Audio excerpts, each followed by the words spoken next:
और चलिए इसी बीच बड़ी खबर मिल रही है। 5 राज्यों में विधानसभा चुनाव की तारीखों का ऐलान हो गया है। मिजोरम में 7 नवंबर को, तो वहीं छत्तीसगढ़ में 2 चरणों में मतदान 7 और 17 नवंबर को होगा।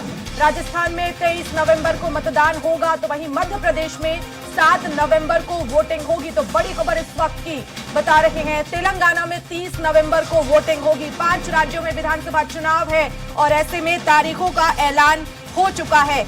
मध्य प्रदेश में 1 चरण में जो है चुनाव होगा, तो वहीं छत्तीसगढ़ में 2 चरणों में मतदान होने वाले हैं। छत्तीसगढ़ में 7 नवंबर को चुनाव होंगे, वहीं 17 नवंबर को भी दूसरे चरण की वोटिंग होगी।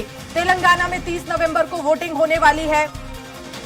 5 राज्यों में विधानसभा चुनाव है। मिजोरम में 7 नवंबर को वोटिंग होगी। मध्य प्रदेश में 17 नवंबर को वोटिंग होनी है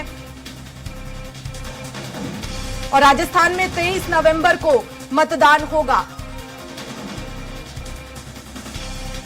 तो मध्य प्रदेश में 230 सीटें हैं और एक ही चरण में यहां पर मतदान होंगे, तो वहीं छत्तीसगढ़ में 90 विधानसभा सीटें 2 चरणों में मतदान होंगे। राजस्थान में 199 सीटें हैं, एक ही चरण में यहां पर मतदान होने वाला है 23 नवंबर को।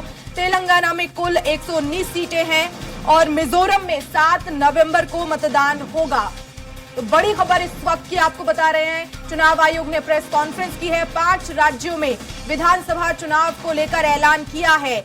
आपको बता दें कि मध्य प्रदेश में एक ही चरण में जो है वोटिंग होगी, 7 नवंबर को यहां वोटिंग होने वाली है। छत्तीसगढ़ में 2 चरणों में चुनाव होंगे, 7 और 17 नवंबर को।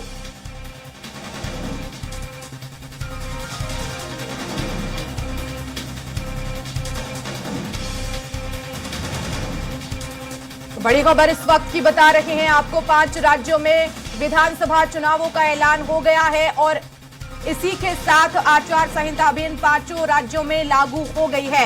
अब तमाम राजनीतिक दलों को नियमों का पालन करना होगा।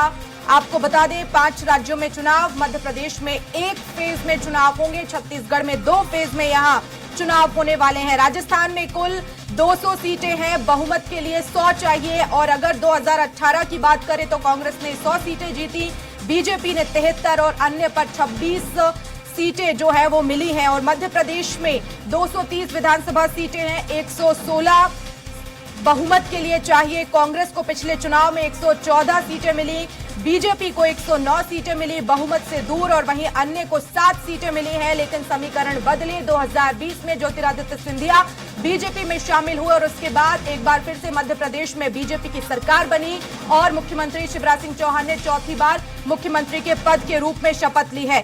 छत्तीसगढ़ में कुल 90 सीटें हैं, 46 बहुमत का आंकड़ा है। कांग्रेस को 68 सीटें मिली थी 2018 में, लेकिन वो अब बढ़कर 71 हो चुकी हैं। उपचुनाव में छत्तीसगढ़ कांग्रेस ने जो है वो जीत हासिल की और उसके बाद अब 71 सीटें हैं। तेलंगाना में 119 सीटें हैं, बहुमत का आंकड़ा 60 है। टीआरएस को 88 सीटें मिली थी, कांग्रेस को 19, एआईएमआईएम को 7 सीटें, बीजेपी को 1 सीट मिली और अन्य के खाते में 4 सीटें आई थी। मिजोरम की अगर बात करें तो कुल 40 सीटें हैं, 21 बहुमत का आंकड़ा है।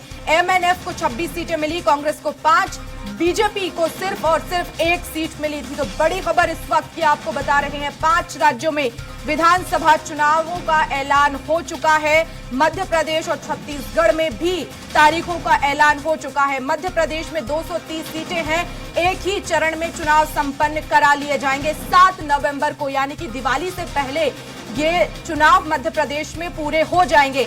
तो वहीं छत्तीसगढ़ में 2 चरणों में चुनाव होंगे, 7 नवंबर और 17 नवंबर को। 90 विधानसभा सीटें मात्र छत्तीसगढ़ में हैं, लेकिन आपको बता दें कि 2 चरणों में यहां कराने का मकसद है, क्योंकि नक्सलाइट एरिया छत्तीसगढ़ में है। कई क्षेत्र ऐसे हैं जो नक्सल प्रभावित हैं, जहां पर ज्यादा फोर्स की जरूरत पड़ती है, ज्यादा सुरक्षा की जरूरत पड़ती है। अति संवेदनशील ये इलाके माने जाते हैं, नक्सल प्रभावित क्षेत्र, और ऐसे में यही वजह है कि यहां पर 2 चरणों में चुनाव हो रहे हैं ताकि सुरक्षा को ध्यान में रखा जाए। जो लोग वोट करने के लिए पहुंच रहे हैं उनकी जान को कोई खतरा ना हो, क्योंकि नक्सली कभी भी किसी को भी नुकसान पहुंचा सकते हैं। यही वजह है सुरक्षा के मद्देनजर 2 चरणों में ये चुनाव होने वाले हैं और इसी के साथ अब आचार संहिता भी लागू हो गई है। आपको बता दें कि तमाम राजनीतिक दलों को आचार संहिता का पालन करना होगा। चुनाव आयोग ने आचार संहिता जो है वो बनाई और अब ऐसे में आचार संहिता के नियमों के मुताबिक ही आने वाले समय में तमाम राजनीतिक दलों को चलना होगा। तो देखिए, मुख्य विशेषताएं अगर हम बात करें आचार संहिता की, चुनाव की प्रक्रिया के दौरान राजनीतिक दलों, उम्मीदवार और सत्ता में रहने वाले दलों को चुनाव प्रचार, बैठकें, जुलूस आयोजित करने, मतदान दिवस की गतिविधियों और कामकाज के दौरान अपना आचरण कैसा रखना है, ये बताया जाता है। चुनाव प्रचार करते समय राजनीतिक दलों, उम्मीदवारों के लिए जरूरी दिशा निर्देश भी होते हैं। इस आचार संहिता के मद्देनजर उनका पालन भी तमाम राजनीतिक दलों को करना होता है। चुनाव प्रचार के दौरान कोई भी पार्टी या उम्मीदवार ऐसी किसी भी गतिविधि में शामिल नहीं होगी जो आपसी नफरत पैदा कर सकता है या विभिन्न जातियों, समुदाय, धार्मिक और भाषाई के बीच तनाव पैदा कर सकता है। ऐसे किसी भी आयोजन में शामिल होने की परमिशन राजनीतिक दलों या उम्मीदवारों को नहीं होती है।